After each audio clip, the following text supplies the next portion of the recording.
must choose, and we must act as united nations ourselves.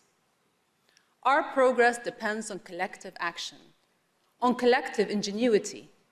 If we stick together, we can make fixing the climate the greatest project and greatest achievement of our lifetimes. We have the science, we have the solutions. Now all the world needs is political will. Together, we can create a future where rampant carbon is removed from the atmosphere, where green buildings and green business transform the livability of communities, where easy access to renewable energy enables greater equity, where sustainable agriculture feeds a growing global population. The needs are urgent, and the costs of inaction are worse than any nightmare. But let us be driven by hope, not fear, by optimism, not despair. Because hope is not passive. Hope is the ultimate source of renewable energy, pushing us forward every day to try and try again. Today, the Earthshot Prize Innovation Summit, in partnership with Mike Bloomberg and Bloomberg Philanthropies, will ask each and every one of us what we can do to accelerate progress to repair our planet this decade, and offer solutions on how to collaborate to drive this ambitious but essential climate agenda. We will continue to drive impact around system-changing climate solutions and amplify the Earthshot Prize's call to accelerate progress to repair our planet through collaboration and innovation. But most importantly, we will remind ourselves what can be achieved when we turn pessimism to optimism and optimism into action. Coming up, more from the panelists and finalists here at the Earthshot Prize Innovation Summit. This is Bloomberg.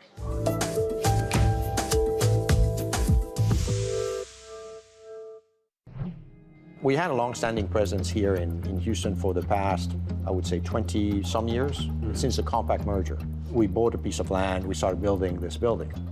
And in doing so, we had to also recalibrate how we were building it because the pandemic hit us. And we thought about recreating a work environment that is very, very different, that is catered for this new structural way of working, which we call edge to office, where people don't always come to the office to work, can work remotely from their homes, their edges, but have to come back to the office for specific reasons, such as team meetings, customer meetings, and in general, collaboration. With regards to the hybrid work model, do you see that as something that will persist longer term when the pandemic is long gone? Yes, no question, this will persist.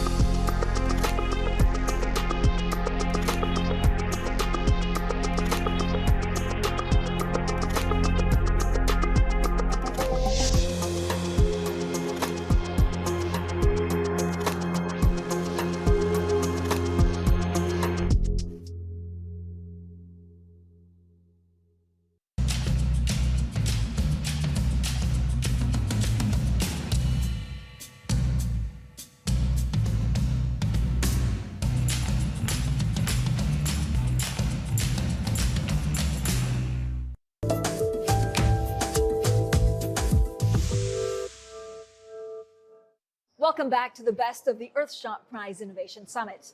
The guests featured ranged from heads of state to leaders of grassroots environmental organizations. Well, amongst them was philanthropist and Microsoft founder Bill Gates.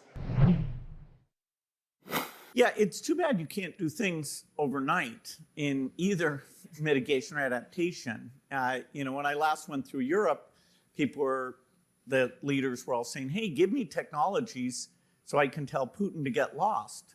And I said, hey, in 5 years, you're going to be able to call him up. And they were like, no, we'd like it now. It's the here and like, now. Okay, how's your planning permission regime and all the planning for that future grid? Seeds, typically between the time you start and they get out in the farmer's fields is about 8 years. Now we have a pipeline of innovations. We've been funding the CG system for 20 years now. It's funded at about $1 billion a year.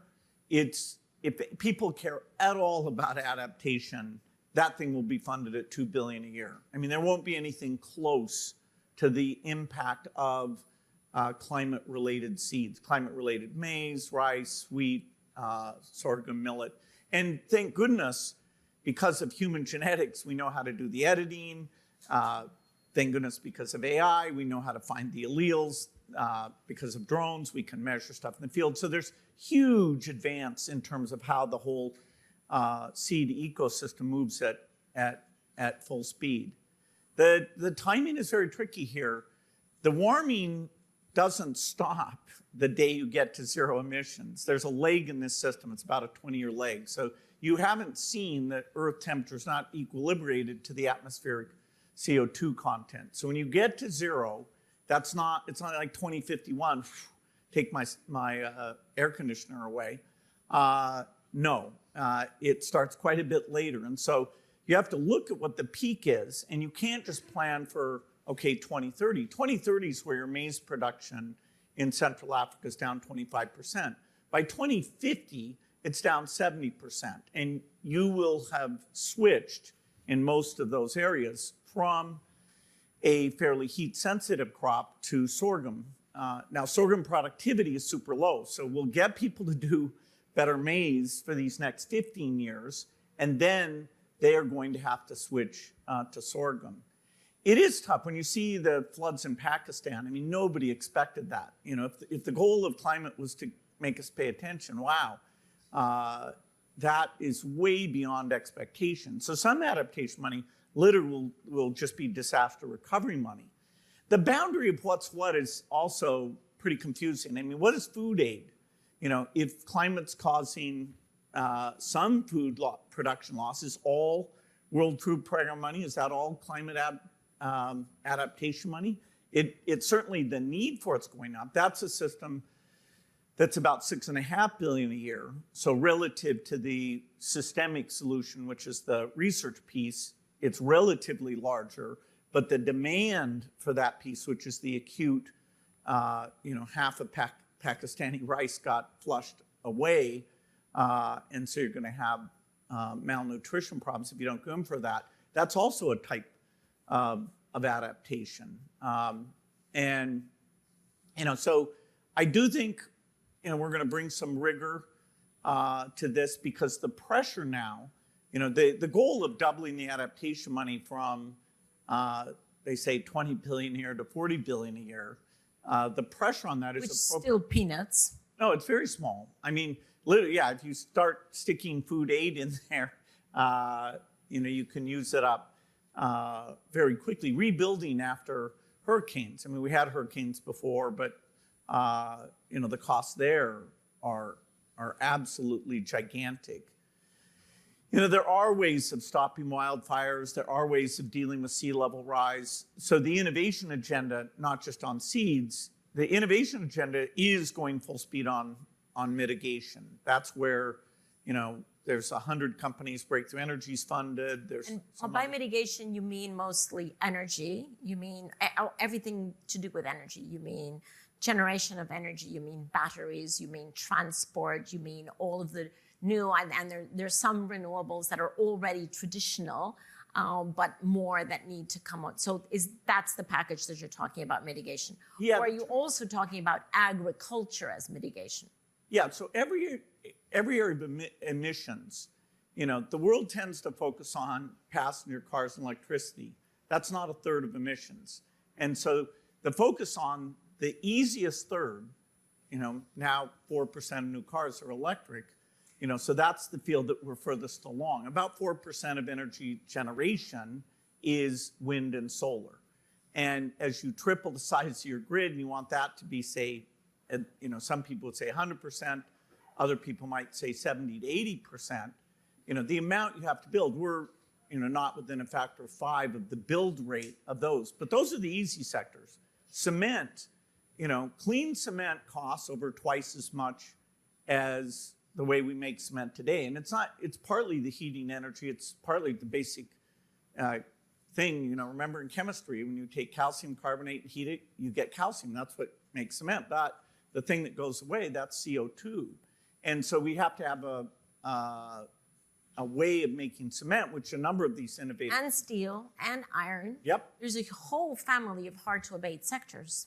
That's true. If you get, of that industrial sector, if you get green hydrogen that's cheap enough, it actually solves quite a large number of those.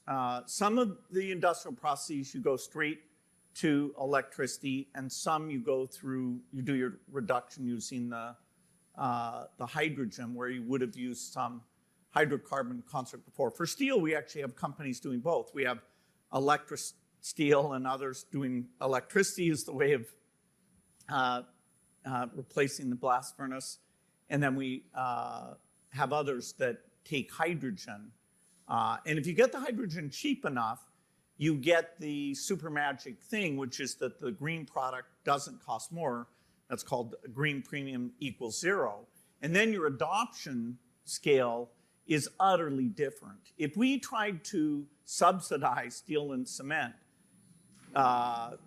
say rich countries say, okay, we want to get rid of that, which those two are 15% of emissions, that's greater than all foreign aid budgets put together.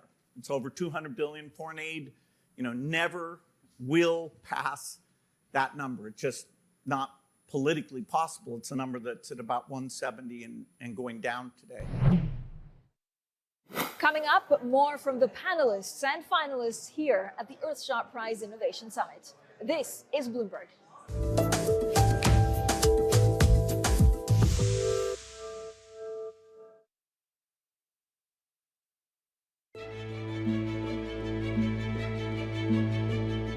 So Fabien, talk to me a little bit about the ocean. It covers 70% of the planet. It gives us food, it gives us jobs, it gives us, of course, oxygen. We're taking too many fish out, we're polluting it, we're making it warmer, and only 3% of it is protected. What frustrates you the most about this?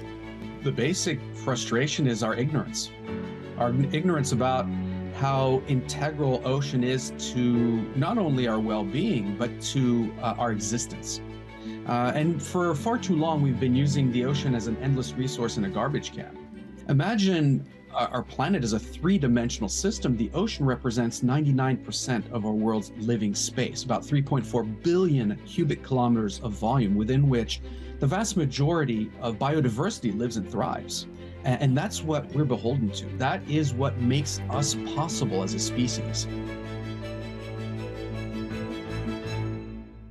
Power, policy, politics. From the White House to the Hill, Bloomberg covers the leaders in legislation. That was really a tectonic shift for this White House. The theory of this bill, as I understand it, is there'll be a multiplier effect. How did Democrats mobilize specifically younger voters? Bringing you the political news you need to know. The president has made it very clear that this is a significant focus. For the intersection of Wall Street and Washington, nobody covers politics like Bloomberg.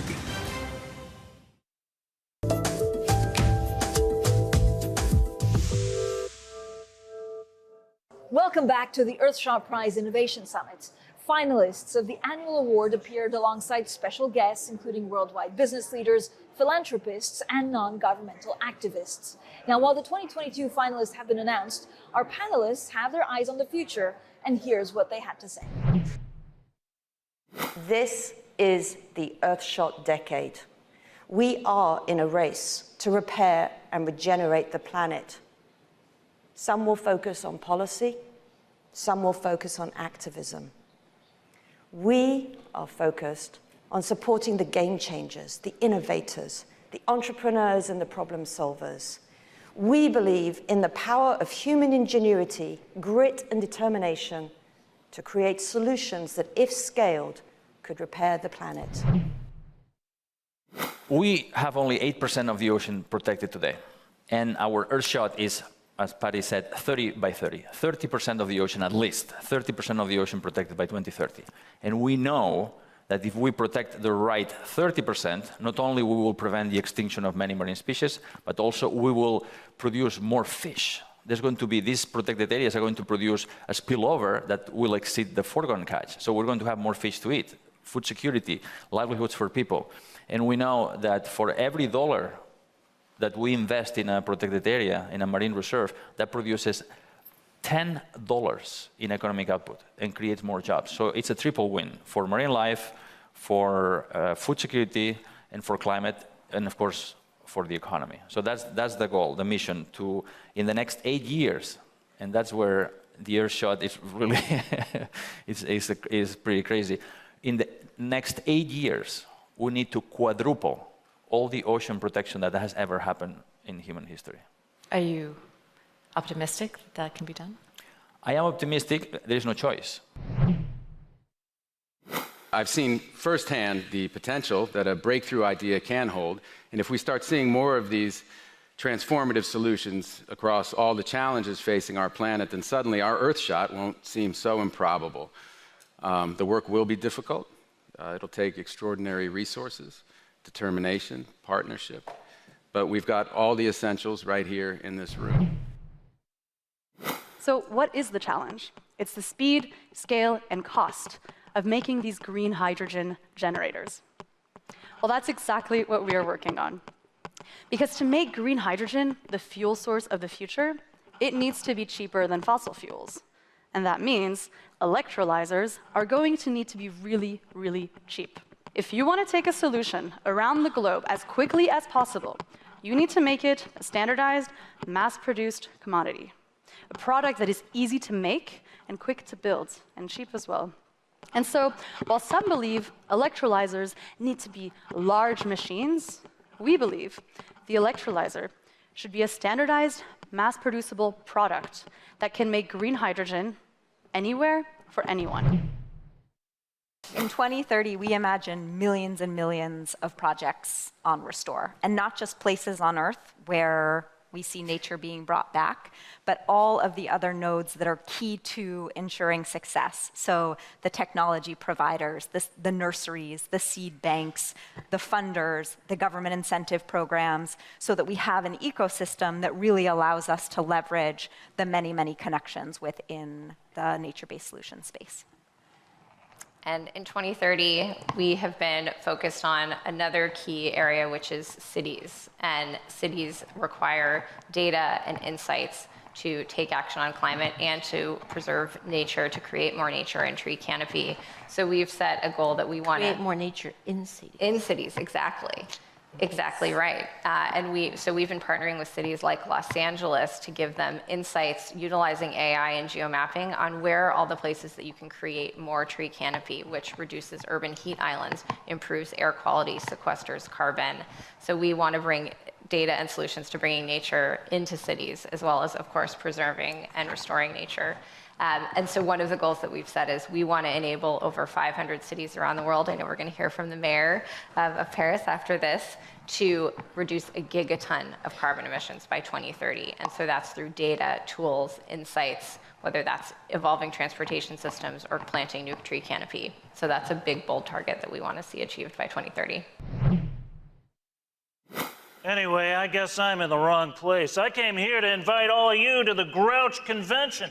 But it turns out you're all about my least favorite thing, helping. Oh. You've got me, Oscar. I do like helping people learn how to reuse, repurpose, and recycle. Together, everyone in this room can build a world where nothing goes to waste. And that includes even you. Me? Sorry, Mike, I gotta get going to that convention, but just between us. Yes? I do have a recycling bin right next to my can. But don't let that get out, okay? It'll ruin my image. But my father believed in the power of the idea.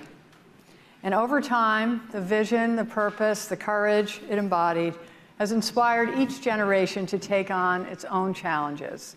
Not because they're easy, but because they're hard. President Kennedy understood that the effort to land on the moon would bring out the best in us, that everyone would have to contribute, that it would require innovation, creativity, teamwork, commitment, and faith, and the world would be better because of it. The Earthshot Prize has inspired the same spirit of optimism and ingenuity on a global scale to tackle the most pressing challenge we now face, repairing the planet.